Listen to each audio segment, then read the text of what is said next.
Les avocats et les juges viennent de quitter il n'y a pas longtemps la salle d'audience et le président de la Cour suprême, Willy Mutunga, a fait un petit discours en disant que c'était un moment historique, mais que c'était aux chefs politiques du pays et à la population de s'assurer que l'unité du pays serait préservée, puisque, comme vous l'avez dit, la Cour suprême a donc validé l'élection. Elle a rejeté la plupart des plaintes de Raila Odinga et elle a aussi estimé que les bulletins nuls n'auraient pas dû être comptés. Ça, c'était une requête du camp de Uhuru Kenyatta de la coalition du Jubilé. Donc c'est évidemment la déception du côté de Raila Odinga qui doit donner une conférence de presse 1 heure après la décision, donc d'ici 30 minutes environ à la primature en tant que Premier ministre.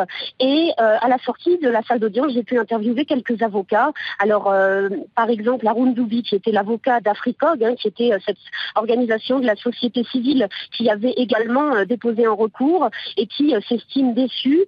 Il attend néanmoins que d'ici 2 semaines, l'explication détaillée de la Cour suprême pour sa décision soit donnée, puisque le président de la Cour suprême a bien précisé que le détail des raisons de la décision serait disponible d'ici 15 jours. Pour, par exemple, la présidente d'Africog, elle a estimé que les problèmes de 2008 ne seraient pas résolus si, avec cette décision de valider l'élection. Donc pour le moment, il y a eu évidemment énormément d'appels au calme, comme d'ailleurs pendant la semaine de l'élection, et on attend la réaction de Raila Odinga, qui sera un petit peu l'indicateur de la réaction de la population et de ses partisans.